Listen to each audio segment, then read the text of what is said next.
Genesis Ethereum mine.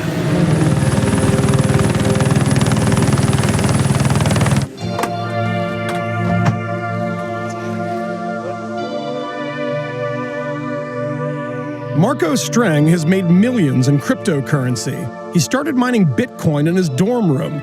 Nearly a decade later, the 28-year-old college dropout turned a single wheezing computer into a lucrative crypto mining empire. What you're seeing here is the Enigma facility, which is the largest Ethereum mining facility in the world.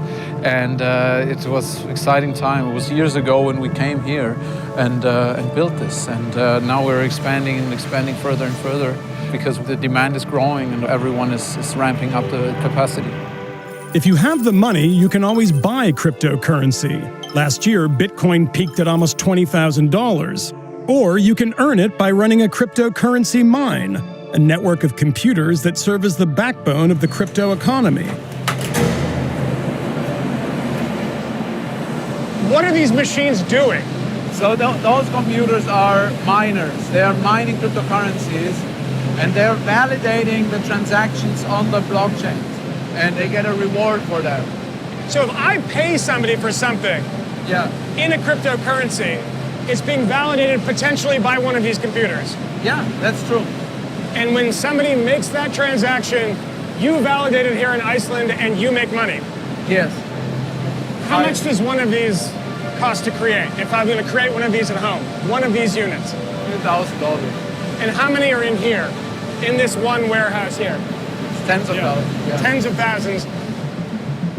Mining operations like Marco's were made possible by pseudonymous programmer Satoshi Nakamoto, who in 2009 created Bitcoin, a decentralized digital currency run by no one entity and beyond the control of any one government. But Nakamoto, whose true identity remains a well-guarded secret, faced an obvious problem. If no physical currency exists, who tracks the ownership of a digital coin?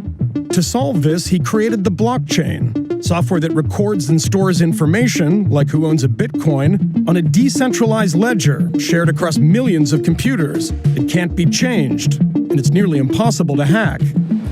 The big thing about mining in general is that it's not one single central entity that validates all the transactions. The miners all over the world are validating them. So this server farm on this kind of moonscape of Iceland, this might replace a central bank. It's not only replacing, actually, it's making a central entity obsolete. It's a scam, it's a bubble, it's going to burst, everyone's going to lose all their money. For some cryptocurrencies, it's most likely true, but I see real value in, for example, Bitcoin or Ethereum. The underlying technology is phenomenal. I've had people tell me this, that this is the most revolutionary technology that we've seen since the wide-scale adoption of the internet. Very comparable to the beginning of the internet. At the beginning, it was just a protocol, very abstract. But now, I mean, we're nearly doing everything in the internet. Blockchain, which some are comparing to the early days of the internet. It sounds confusing, but listen up. It introduces so many opportunities, so many unique business models. People say blockchain could end companies as we know them. For regulators, it is certainly a concern. You have things like the SEC, you have FinCEN, you have the IRS. But while the business world scrambles to exploit it and governments rush to regulate it, countries like Russia see a very different opportunity. My sense of cryptocurrency is largely driven to evade U.S. sanctions and to undermine sovereign currencies. Both of them are a challenge to the national interests of the United States. We need to search for unconventional solutions. These are the people who will build our new future and live there. One of those unconventional solutions is the Ethereum blockchain, created by a man named Vitalik Buterin. Я с большим удовольствием приглашаю на сцену основателя компании Ethereum, главный рок-н-ролльщик биткоина и майнинга Виталия Бутерина. Raised in Canada to Russian parents, Vitalik is the blockchain movement's biggest celebrity. If blockchains are as transformative as the proponents are saying they are, then that would imply that eventually we'll see hundreds of millions of people using it in some way or another. Vitalik created the Ethereum blockchain when he was just 21 years old, and its cryptocurrency, the Ether, is second only to Bitcoin. Its market cap increased by over 10,000% in 2017. Vitalik is on a global campaign to raise awareness of his creation and its potential applications for business, finance, and government. Друзья мои, спасибо большое. Давайте поаплодируем Виталик, Влад, Эфириум.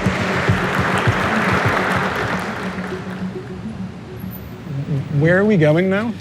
We are going to Kazan, which I understand is the capital of the Republic of Tatarstan in Russia. You know, like, I've met government people from Canada, US, UK, Russia, China, Taiwan, Singapore, Thailand. Usually the central banks want to have a chat, and like, why not? But you're 23 years old and you're saying sentences like, usually the central banks want to talk with me. It's very rare, I would probably say. I'm older than you and nobody wants to talk to me. Hi.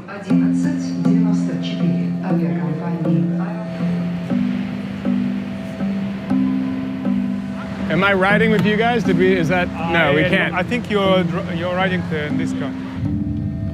So we're behind a very nice Mercedes that we're not allowed to be in because it's a VIP car for Vitalik, who's treated like something of a rock star here. The Kremlin rolled out the red carpet for Vitalik, hoping their prodigal son would return home. Это особый колорит и атмосфера Казани. Это сразу чувствуется. Казань. Вот там вдали мы можем видеть только часть самого крупного медиаэкрана Европы. Right now we are going to the Unified Presentation Center of the Republic of Tatarstan. Oh, shit. This is the place where we make wow effect. So the government of Kazan is pulling out all the stops for Vitalik. We are on what appears to be hour 3 of a never-ending tour of the city. And what this has to do with blockchain is anyone's guess. The Russian government's hope is that Vitalik's technology can be as transformative for their own finances as it has been for his.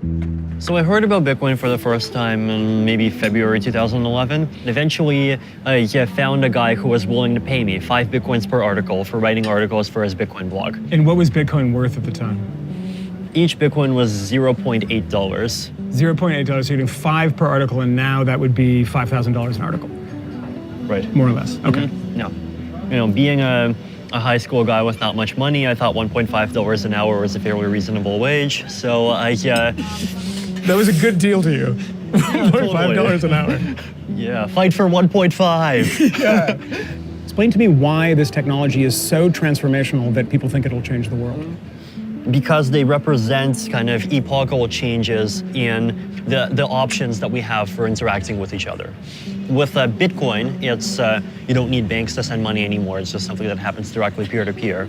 And Ethereum extends that to making digitally enforceable agreements. That changes whole industries, doesn't it? And it hasn't yet, but we'll see.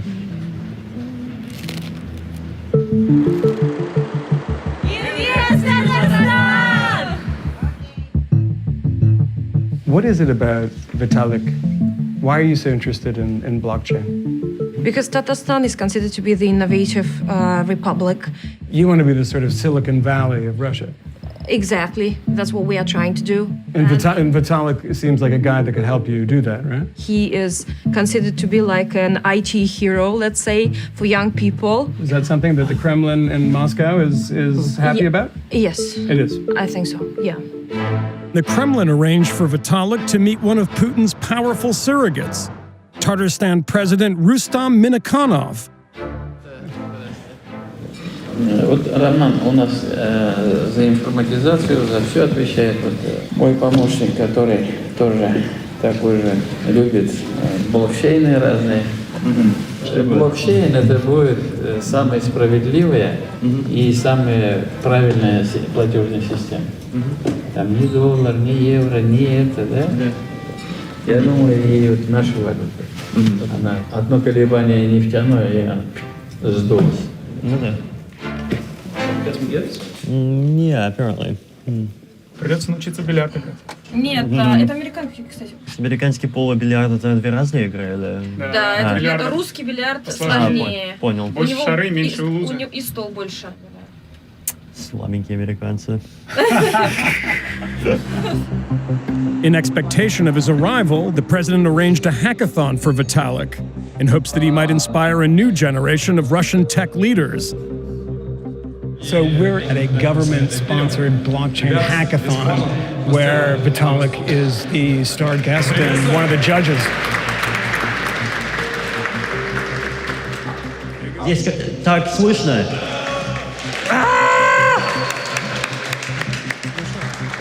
This is a high-technology park that is intended to support IT industry and startups.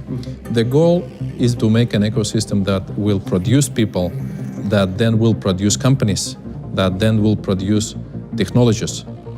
United States has approximately 2.5 million IT people working in the IT industry, very active, and Russia is just 400,000. And a lot of your very smart Russians come to work in America, too. A lot. The leak, how we call it, the leak of the brains.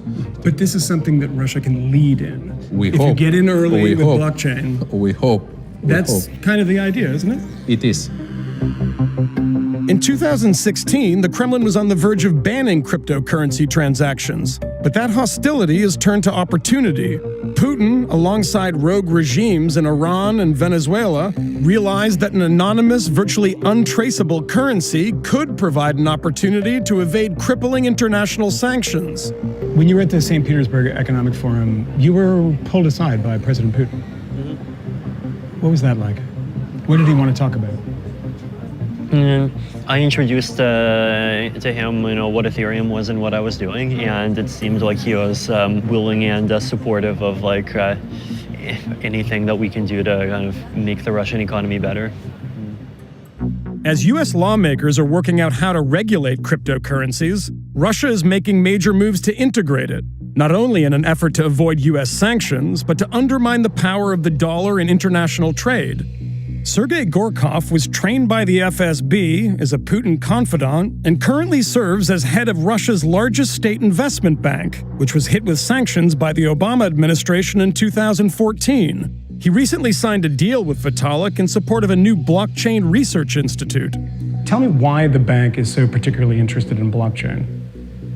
Банки коммерческие понимают, что традиционная банковская деятельность, наверное, не будет существовать в том виде, в котором она существует, долго.